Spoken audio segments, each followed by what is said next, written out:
আজ আমি আপনাদের সঙ্গে শেয়ার করব ডিমের কারির একটা রেসিপি। তবে এই ডিমের কারিটি কিন্তু কড়াইশুঁটি দিয়ে আমি তৈরি করছি। ডিম আমরা অনেক রকম ভাবে তৈরি করে খেয়ে দেখেছি। আলু দিয়ে ডিমের কারি, এমনি শুধু ডিমের কারিও আমরা খেয়েছি। তবে কড়াইশুঁটি দিয়ে ডিমের কারি কিন্তু দারুণ টেস্টের হয়। একবার এই রেসিপিটি কিন্তু তৈরি করে খেয়ে দেখলে এর স্বাদ কিন্তু মুখে লেগে থাকবে। নমস্কার বন্ধুরা, অনুশ্রী রান্নাঘরে আপনাদের সবাইকে স্বাগত। রেসিপিটি তৈরি করার জন্য আমি এখানে 5টা সেদ্ধ করে ডিম নিয়েছি। ডিমটাকে সেদ্ধ করে খোসা ছাড়িয়ে নিয়েছি।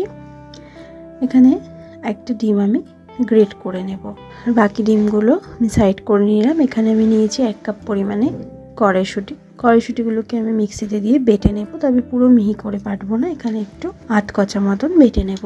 এরপর যা উপকরণ লাগবে আমি রান্না করতে করতে আপনাদের সঙ্গে শেয়ার করে নেব। গ্যাস অন করে বসিয়ে দিয়েছি একটা কড়া, তার মধ্যে দিয়ে দিয়েছি পরিমাণ মতন সরষের তেল। তেলটা গরম হয়ে গেলে ডিমগুলোকে দিয়ে দেব। ডিমগুলোকে দিয়ে একটুখানি হালকা করে আমি ভেজে নিয়েছি।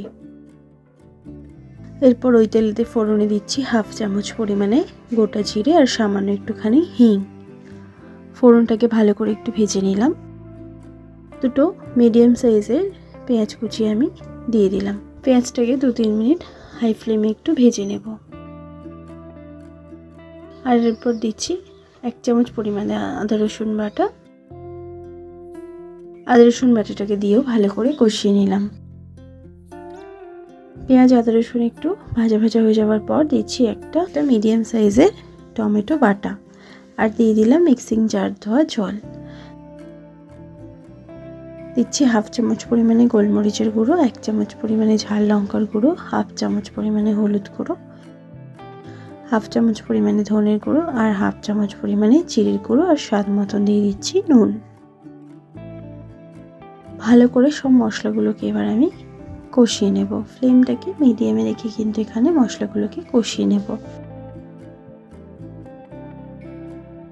মশলাগুলো ভালোভাবে কষানো হয়ে গেছে, মশলা থেকে কিন্তু তেল রিলিজ হতে শুরু করে দিয়েছে। এরপর আমি বেটে রাখা কড়াইশুঁটিটা দিয়ে দেব। কড়াইশুঁটিগুলো কিন্তু আধ বাটা মতন করেছি, পুরো কিন্তু মিহি করিনি।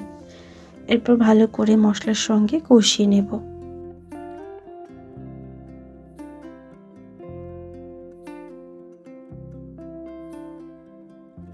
ভালো করে কড়াইশুঁটিটাকে কষিয়ে নিচ্ছি মশলার সাথে। এরপর 3-4 মিনিট লো ফ্লেমে ঢাকা দিয়ে দেব। 3-4 মিনিট পর ঢাকাটা সরিয়ে নিয়েছি। সাইড থেকে কিন্তু তেল রিলিজ হতে শুরু করে দিয়েছে। এরপর আমি দিয়ে দিলাম ভেজে রাখা ডিম, আর একটা ডিম যে আমি গ্রেট করে নিয়েছিলাম সেই ডিমটাও দিয়ে দিয়েছি। দিচ্ছি 1/2 চামচ পরিমাণে গরম মশলার গুঁড়ো দিয়ে ভালো করে আবার একটুখানি কষিয়ে নেব।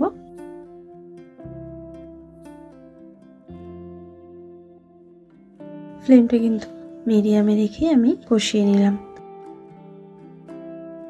এরপর দিয়ে দিচ্ছি 1.5 কাপ পরিমাণে জলটাকে দিয়ে ভালো করে নাড়াচাড়া করে মিশিয়ে নেব। এখানে কিন্তু রান্নাটা খুব বেশি গ্রেভি হবে না, তাই গ্রেভিটা আমি অল্পই দিয়েছি। 4 থেকে 5 মিনিট এবার মিডিয়াম ফ্লেমে ঢাকা দিয়ে রান্নাটা হতে দেব। 4-5 মিনিট পর ঢাকাটা সরিয়ে নিয়েছি। একটা দারুণ সুন্দর কিন্তু গন্ধ বেরোতে শুরু করে দিয়েছে। দিয়ে দেব সামান্য একটুখানি ধনেপাতা কুচি, আর ভালো করে নাড়াচাড়া করে মিশিয়ে নেব। তাহলেই আমার কড়াইশুঁটি দিয়ে ডিমের কারি রেসিপিটি সম্পূর্ণ তৈরি হয়ে যাবে। এরপর গ্যাসের ফ্লেমটা বন্ধ করে দেব, আর গরম গরম সার্ভ করে নেব। কড়াইশুঁটি দিয়ে ডিমের এই রেসিপিটি কিন্তু গরম গরম রুটি, পরোটা, লুচির সাথে খেতে দুর্দান্ত লাগে। আপনারা এরমভাবে এই রেসিপিটি ট্রাই করে দেখবেন, আশা করছি ভালো লাগবে। ভালো লাগলে লাইক শেয়ার করতে ভুলবেন না, কমেন্ট বক্সে কমেন্ট করে জানাতে ভুলবেন না রেসিপিটি কেমন লাগলো। ভালো থাকবেন, সুস্থ থাকবেন, ধন্যবাদ।